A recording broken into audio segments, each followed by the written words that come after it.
या रब, पुश्त दर पुश्त तू ही हमारी पनाहगाह रहा है।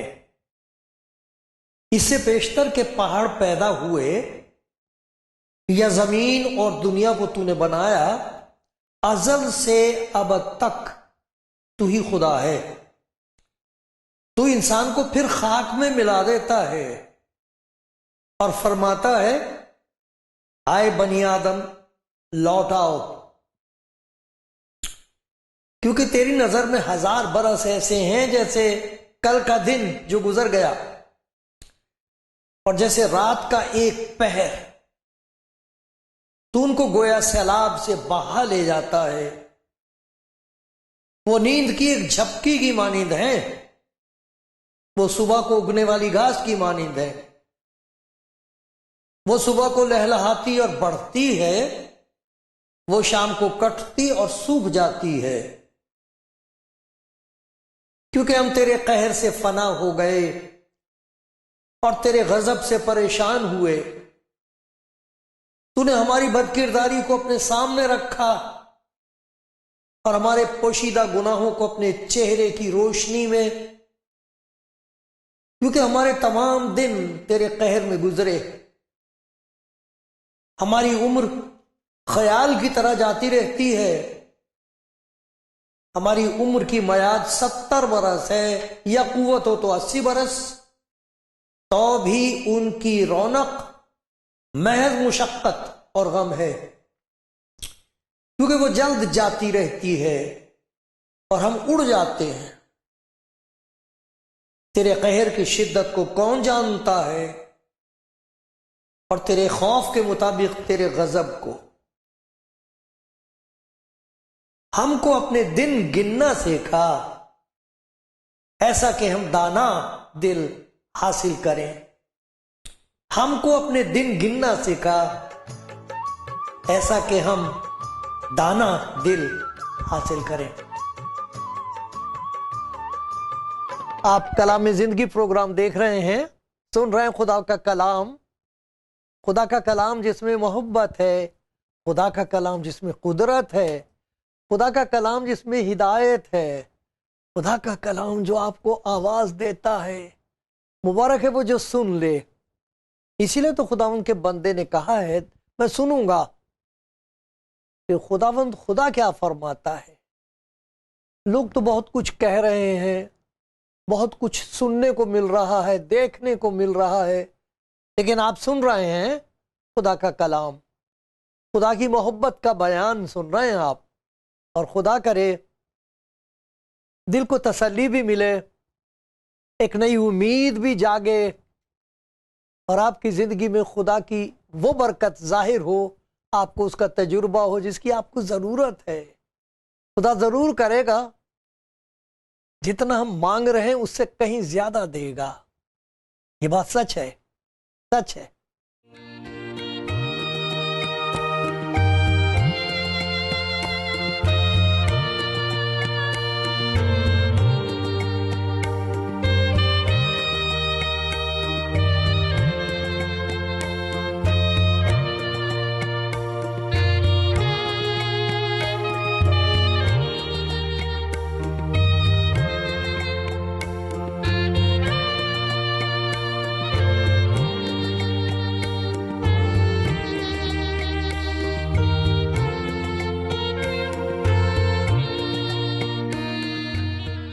खुदावंद के बंदो, खुदावंद के प्यारो, भाइयों बहनों, सलाम मेरा आप सबको जो खुदा का कलाम सुन रहे हैं।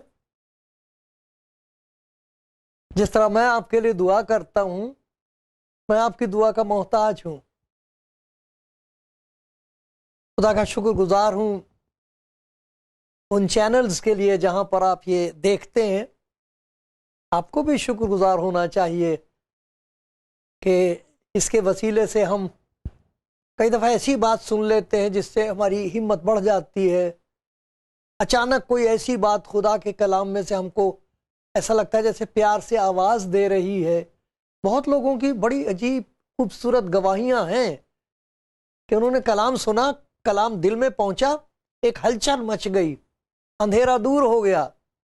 अच्छे ख्यालात बहुत बड़ी बरकत है। खुदा करे खुदा का कलाम सुनने से जो मैं आपके सामने पेश करूंगा, आपके दिल के ख्यालात पर उसका असर हो, क्योंकि जो कुछ हम सोचते हैं असल में वही हम हैं।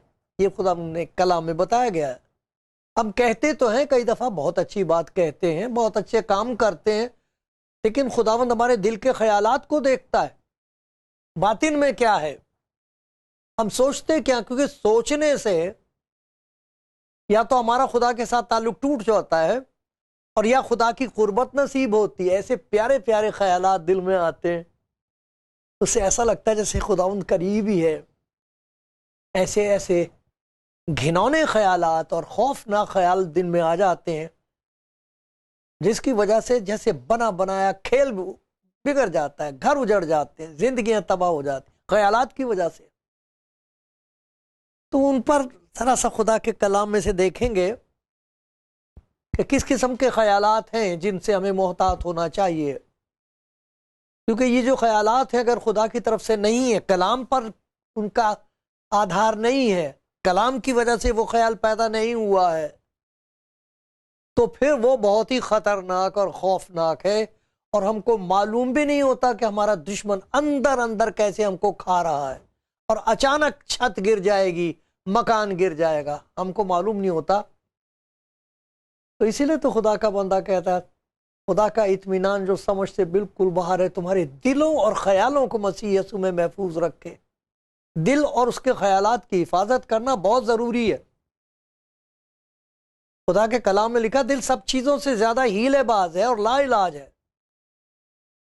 दिल निकालता राहें, रास्ते निकालता है, और वो ऐसे रास्ते होते हैं जो खुदा के नहीं होते।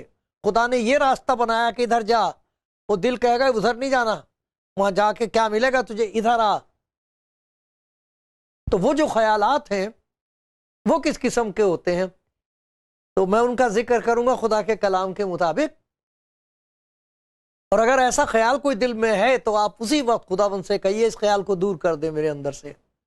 अभी देखना, आपको उसके बाद सुनने के बाद, फैसला करने के बाद ऐसा लगेगा जैसे बीमारी दूर हो गई। जैसे डरा हुआ आदमी जाता अस्पताल में और ये सोचता कि पता नहीं हमारा जो टेस्ट हुए मेरे 6-7, मालूम नहीं क्या डॉक्टर कहेगा। और जाके वहां डॉक्टर आपको देखे, कभी इधर से देखे इस कागजों को, इधर से देखे, और कभी पर्चे पलटे, और कहने लगा कि डॉक्टर कहे आपसे कि नहीं, कैंसर नहीं है, इसको ये और सबब है, लेकिन कैंसर नहीं है। कितनी खुशी होगी आपको, है।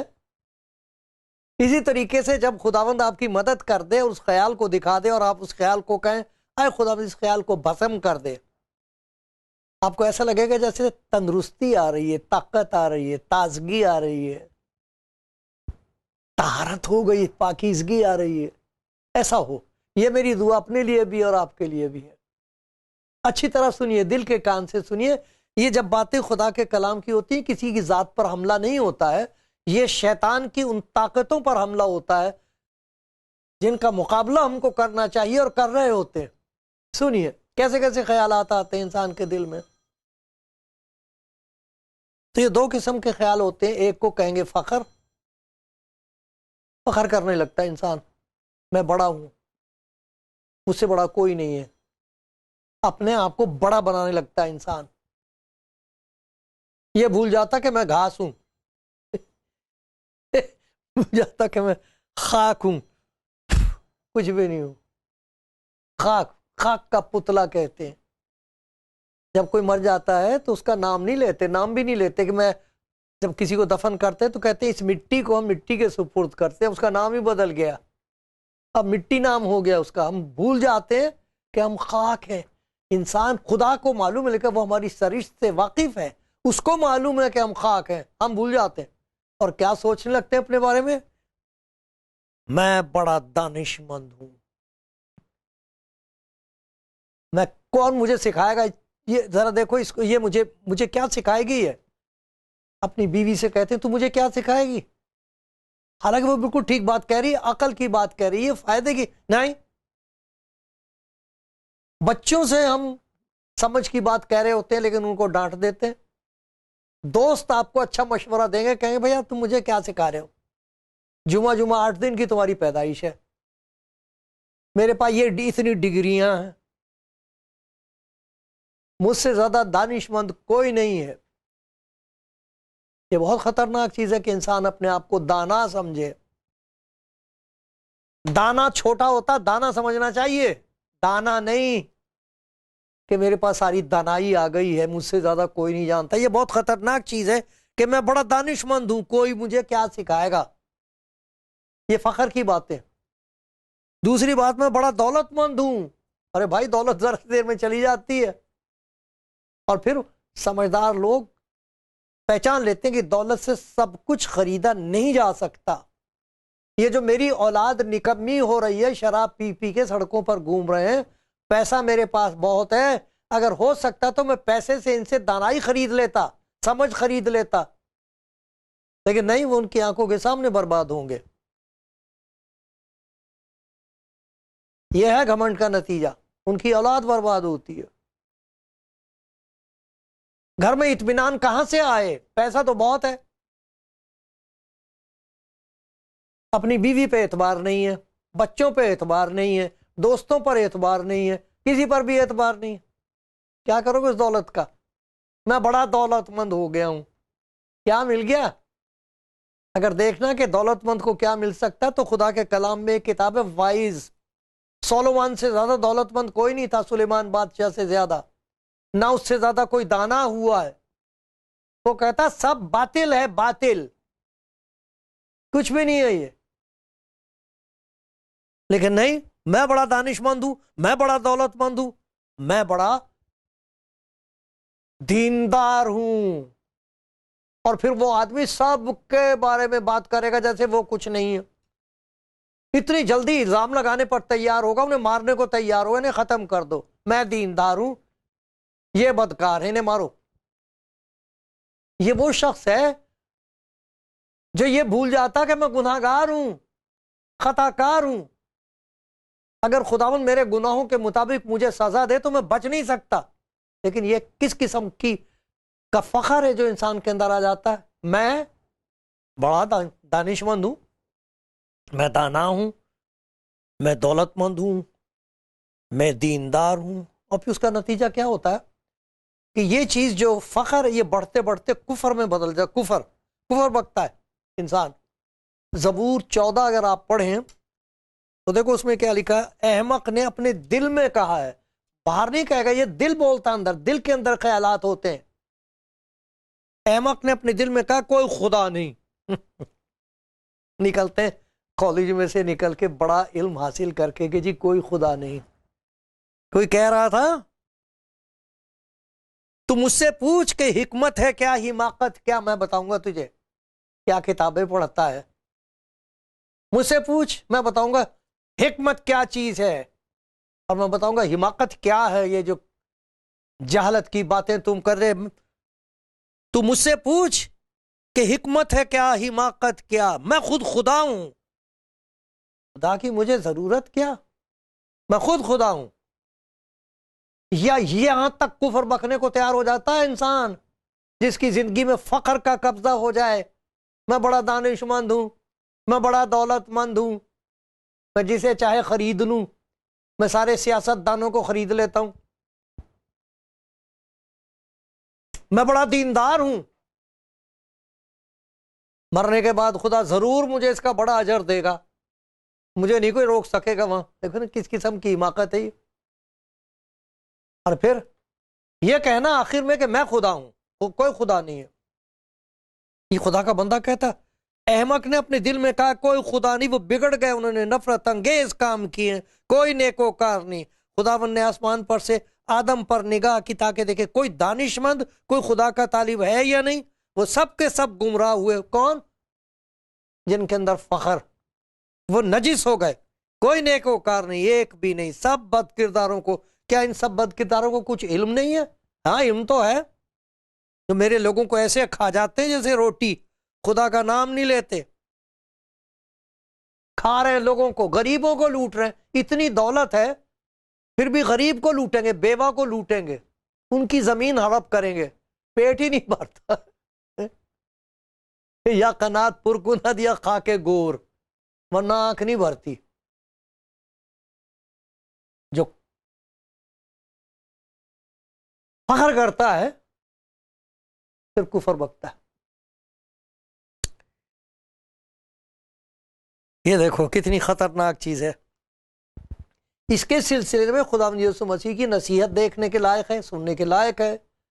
उसका नमूना गौर तलब है, देखना चाहिए उसने नमूना क्या रखा इस बात का कि फख्र के खिलाफ उसकी क्या तालीम है। मैं आपको पढ़ के सुनाता हूं कि खुदा यीशु मसीह ने फख्र के खिलाफ क्या कहा। शागिर्दों ने मालूम नहीं अपनी माँ को सिखाया होगा, आके कहती हैं कि एक दरख्वास्त थी, बड़ी तरकीब से आके कह रही यीशु मसीह से, दो भाइयों की माँ। तो खुदा ने कहा क्या बात है, क्या दरख्वास्त? कहने लगे कि हमको मालूम है तेरी बातों से लगता है कि तू बादशाह है, ऐसा कर दे कि मेरा एक लड़का तेरी दाहिनी तरफ हो, एक बाईं तरफ हो, बड़े होने चाहिए, उनको बड़ा बना दे। इतना बड़ा होने की कि आसमान की बादशाहत में भी खुदा के बाद एक इधर हो एक दूसरा हो। तो शागिर्द बहुत नाराज हुए उस औरत से भी और उसके भाइयों से भी, ये क्या? तो खुदा ने उस मसीह ने उनको कहा नहीं नहीं कुछ मत कहो, ये गुलाम है, गुलामी में रहे हैं, तो इनके अंदर ये ख्वाहिश होती कि हम भी कुछ बन जाएं। लेकिन ये कहा कि तुम में से कभी कोई अपने आप को बड़ा ना बनाए, जो बड़ा बनना चाहता वो सबका खादिम बने। और इब्ने आदम इस दुनिया में खिदमत लेने नहीं आया, खिदमत करने आया है। ये तो नसीहत थी उनकी कि अगर कोई तुम में से बड़ा होना चाहे तो सबका खादिम बने। नमूना ये है कि यूहन्ना की इंजील में, मैं आपको पढ़ के सुनाता हूं, यूहन्ना की इंजील का 13वां बाब है, बड़ा प्यारा हिस्सा है, और उसमें से मैं आपको पढ़ के सुनाता हूं। यूहन्ना की इंजील 13वां बाब। ईद फसा से पहले, ये पहली आयत से पढ़ रहा हूं।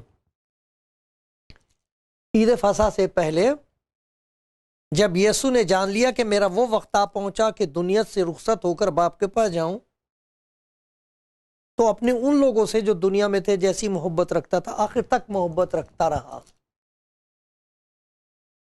आखिर तक उसकी मोहब्बत में कोई तब्दीली नहीं आई। मालूम था कि इनमें से एक ने मुझे बेच दिया है, कुछ पैसे ले लिए उनसे मुझे पकड़वाने के लिए। उसको यह भी मालूम था कि पतरस को कह दिया था कि तू मेरा इनकार कर देगा, और उसने मालूम था खुदा उनको ये मेरे ऊपर लानत करेगा, और कह दिया था मूर्ख बांग नहीं देगा जब तक कि तू मेरा इनकार ना कर ले। ये भी उसको मालूम था कि ये सब छोड़कर भाग जाएंगे मुझे, लेकिन उसकी मोहब्बत में कोई तब्दीली नहीं आई। यह है असल खादिम, खुदा का खादिम है ये असल, जिसे खिदमत की रूह दी गई है। तो मोहब्बत रखना खुदा की तरह, ये बहुत बड़ी खिदमत है, ये खुदा की खिदमत है। मोहब्बत रखना, दुश्मनों से मोहब्बत रखना, इससे बड़ी खिदमत कोई नहीं है। तो लिखा है कि वो आखिर तक उनसे मोहब्बत रखता रहा। और जब इब्लीस शमऊन के बेटे यहूदा इस्करियोती के दिल में चाल डाल चुका था कि उसे पकड़वाए, तो शाम का खाना खाते वक्त, अब देखिए गौरतलब बात, हलीमी और फिरोतनी और खाकसारी का एक नमूना, खिदमत गुजारी का बेहतरीन नमूना, जो खुदा का कलाम जो जिस्म में जाहिर हुआ है, वो कलाम जिसकी कुदरत बेहद है, वो कह रहा है जब यीशु ने ये जानकर के बाप ने सब चीजें मेरे इख्तियार में कर दी हैं और मैं खुदा के पास से आया और खुदा के पास जाता हूं, दस्तरखान से उठा। ये नहीं कि मैं लाचार हूं, अब क्या करूं, तो मुझे पकड़वा दिया जाएगा, ऐसा नहीं है। तो कह रहा जब उसने ये बात महसूस की कि आसमान और जमीन का कुल इख्तियार मुझे दिया गया है, तब उसने ये किया, बा इख्तियार होकर खाकसार होना। यानी कि खाकसार बन जाओ ताकि आखिरकार तुम्हें कोई इख्तियार मिले। चलो अब तो झुक जाते हैं, कभी वक्त आएगा नहीं झुकाएंगे भी, अभी तो मान लेते हैं इनकी बात, कोई बात नहीं, फिर देखना ये मेरी बात को कैसे मानेंगे। ये खाकसारी नहीं होती है, ये मक्कारी होती है। खाकसारी ये है कि वो जानता है कि आसमान और जमीन का कुल इख्तियार मुझे दिया गया, मेरे पास है, माफ करने का इख्तियार मेरे पास है, बदरूहों को निकाल देने का इख्तियार मेरे पास है, हमेशा की जिंदगी बख्श देने का मेरे पास इख्तियार है, मौत पर मेरा इख्तियार है। उसने कहा कोई मुझसे छीनता नहीं है, ये मुझे अपनी जान देने का भी इख्तियार है, वापस लेने का भी इख्तियार है। उस वक्त उस हालत में बा इख्तियार होकर वो क्या करता है, अपने शागिर्दों को नमूना दे रहा कि तुम्हें ऐसा होना चाहिए। उसने उठकर कपड़े उतारे और रुमाल से दस्तरखान पे से उतर के रुमाल लेकर अपनी कमर में बांधा। उसके बाद बर्तन में पानी डालकर शागिर्दों के पांव धोने और जो रुमाल कमर में बंधा था उससे पोंछने शुरू किए। दिखा रहा शागिर्दों को कि देखो मेरे पास इख्तियार, तुमने देखा है, तुमने मोजज़ात देखे हैं, और देखो मैं क्या कर रहा हूं, पांव धो रहा हूं तुम्हारे। शमाउन पतरस तक पहुंचा, उसने कहा खुदा तू मेरे पांव धोता है? यीशु ने जवाब दिया अगर मैं तुझे ना धोऊं तो तुझे कुछ नहीं मिलेगा। अभी तो नहीं जानता कि मैं क्या कर रहा हूं, लेकिन बाद में जानेगा, समझेगा कि मैं क्या कर रहा हूं, तब तुझे पता लगेगा कि हलीमी और फिरोतनी और खिदमत गुजारी है क्या। बाद में समझेगा। पतरस ने कहा तू मेरे पांव अब तक कभी धोने ना पाएगा। यीशु ने जवाब दिया अगर मैं तुझे ना धोऊं तो तू मेरे साथ शरीक नहीं है। तेरे अंदर ये जो तकब्बुर और घमंड है ये कैसे धुलेगा? धोने दे मुझे, तेरे पांव धुलेंगे तो दिल भी धुलेगा। और फिर उसने सबके पांव धोए, यहां तक कि जिसने उसको पकड़वाना था उसके भी पांव धोए। यहूदा इस्करियोती जिसने बेच दिया था उसके भी पांव धोए। बस उनके पांव धो चुका तो अपने कपड़े पहनकर बैठ गया। उनसे कहा क्या तुम जानते हो कि मैंने तुम्हारे साथ क्या किया? तुम मुझे उस्ताद और खुदावंद कहते हो, महज उस्ताद नहीं और खुदावंद कहते हो। खूब कहते हो क्योंकि मैं हूं। बस जब मुझ खुदावंद और उस्ताद ने, मैं जो खुदावंद हूं उस्ताद बन गया हूं, मैं जो खुदावंद और उस्ताद हूं, तुम्हारे पांव, तुम पर भी एक दूसरे के पांव धोना फर्ज है, क्योंकि मैंने तुमको एक नमूना दिखाया है, जैसे मैंने तुम्हारे साथ किया तुम भी वैसे ही करो।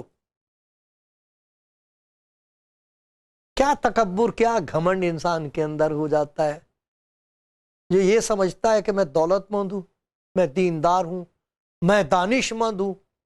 वो कहां किसी की खिदमत करेगा? खिदमत नहीं करता है, वो तो अच्छे खासे गरीबों को लूटता है। कोई उसे सिखाना चाहे तो उसकी सुनता नहीं, उससे नाराज हो जाता है।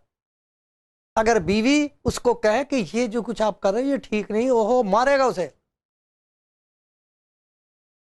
छोड़ देते हैं, उनको घर से निकाल देते हैं। तेरी ये मजाल, तू मुझे सिखा रही है। मैं तो कितना खुदा का शुक्र करता हूँ स्टेला के लिए, अपनी बीवी के लिए। बहुत सी बातें खुदा ने उसके वसीले से मुझे सिखाई हैं। अब तो वो खुदा उनके पास है, लेकिन मैं उन बातों को याद रखता हूँ जो मेरी बीवी ने मुझे सिखाई। किसी बेवकूफ़ी का काम कर बैठता मैं। शुक्र है खुदावंद उन सब के लिए, मेरे उस्तादों के लिए शुक्र हो, उन लोगों के लिए जो मेरी इस्लाह कर देते हैं, सबके लिए खुदा का शुक्र हो। दानिशमंद वो है जो जानता है कि मैं दानिशमंद नहीं हूं। दौलतमंद वो है जो खुदा का मोहताज है। दीनदार वो है जो अपने आंसुओं से उसके पांव धोता है। आए खुदावंद मुझ पर रहम कर। वो है दीनदार, वो कभी किसी पर इल्जाम नहीं लगा सकता, उसके हाथ में पत्थर नहीं होंगे कभी, उसके हाथ खिदमत के लिए बढ़े हुए होंगे। फखर ना कर मेरे भाई, मेरी प्यारी बहन, फखर नहीं करना चाहिए, शुक्र करना चाहिए। जैसे दाऊद ने कहा है कि आए मेरी जान खुदावंद को मुबारक कहे, जो कुछ मुझ में है उसके कुद्दूस नाम को मुबारक कहे। आए मेरी जान खुदावंद को मुबारक कहे, उसकी किसी नेमत को फरामोश ना कर। वो तेरी सारी बदकारी को बख्शता है। क्या दीनदारी लिए घूमता है? दाऊद कहता है खुदावंद अगर तू बदकारी को हिसाब में लाए तो कौन कायम रह सकेगा? कोई नहीं। खुदा का शुक्र करो कि उसने हमारे गुनाहों के मुताबिक हमसे सलूक नहीं किया। फख्र ना करो, हलीम और फिरोतन होकर। देखो खुदा यीशु मसीह की नसीहत हमको बता दी, हमने खुदा यीशु मसीह का नमूना देखा है। और बड़ी बात यह है कि अगर आप उसे कहें कि मेरे दिल में आ, तो सब कुछ जो उसने किया वो आपके अंदर होने लगेगा। ये बात सच है, यकीन करने के लायक है, तजुर्बा करने के लायक है।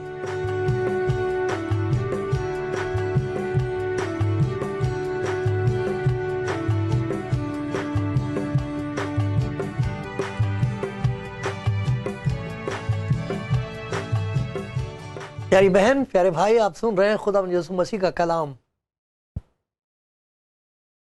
और हमने ये देखा है कि खुदा ये चाहता है कि हमारी आंखें खुल जाए और हम पहचान लें उस दुश्मन को जो हमें अंदर अंदर खाता है।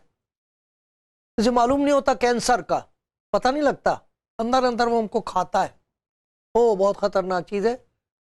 खुदावंद आपको अच्छा भी कर सकता है, ये भी सच है। आप मांग सकते हैं उससे, वो शिफा देने के लिए तैयार है। आज भी उसके हाथ में कुदरत है। और लोग कह रहे हैं हमने यीशु मसीह के नाम से मांगा था, हमको मिल गया। खुदा आपको शिफा दे, तंदुरुस्ती दे, ताकत दे, आपके दिल की मुरादें पूरी करे, औलाद बख्शे, नेक औलाद बख्शे। ये सब मेरी दुआ आपके लिए। लेकिन एक और उससे भी ज्यादा प्यारी दुआ अपने लिए और आपके लिए है कि खुदा देखे और हम पर जाहिर कर देगा ये बदरू हमारे अंदर है। ये ऐसी खतरनाक बदरू है जिसे हम पहचान नहीं पाते। उसकी वजह से हम ये समझने लगते हैं कि मेरे जैसा अक्लमंद कोई नहीं है, मैं सब कुछ जानता हूं। ये समझने लगते हैं मेरे पास इतनी दौलत है कि जिसे चाहे खरीद लूं मैं, मेरे सामने नहीं बोल सकता कोई। किसी की मजाल है? पैसा उनके पास इतना है जिसे चाहे खरीद लें। और तीसरी खतरनाक चीज ये पैदा होती है इस बदरू से कि वो ऐसा समझने लगता है कि मैं सबसे ज्यादा दीनदार हूं, मेरे जैसा रास्तबाज कोई नहीं है, मैंने वहां इतना पैसा दे दिया था, मैं इबादत करने जाता हूं। ये सारा कोई सब तमाशा है, ये कुछ नहीं है। खुदा दिल को जानता है। जिसकी जिंदगी में तकब्बुर है, घमंड है, फखर है, उसकी जिंदगी में शुक्र नहीं होगा कभी। और फिर यहां तक पहुंचेगा कि वो कुफर बकेगा खुदा के खिलाफ। और उसके लिए बचना बहुत मुश्किल है। दुआ करो अगर आपकी जिंदगी में कोई ऐसी बात है, आप सब कुछ नहीं जानते, आप सब कुछ खरीद नहीं सकते, एक सांस भी नहीं खरीद सकते अपने लिए, आपकी दीनदारी से आपको कुछ हासिल नहीं होगा। मांगो खुदा से, कहो आए खुदा मुझ पर रहम कर। उसकी नजात मुफ्त है, जो चाहे ले ले। फिर जो कुछ वो हमारे अंदर करता है वो है दीनदारी। उससे हमारा जलाल नहीं होता, कभी खुदा का ही जलाल होता है, ताकि तुम्हारे नेक कामों को देखकर लोग खुदा की जो आसमान पर है बड़ाई करें। खुदा करे हम सबको बचा के रखे इस बदरू से जिसकी वजह से हम फख्र करते हैं और फिर कुफर बकते हैं। खुदा मुझ पर भी रहम करे, आप पर भी। अगर है ये तो मांग लो खुदा से, आए खुदा मुझे इससे नजात दे, मुझे हलीम और फिरोतन बना, ऐसा फजल दे ताकि तू मेरी तरफ देख के कहे ये मेरा मोहताज है, मैं इसे बरकत दूंगा।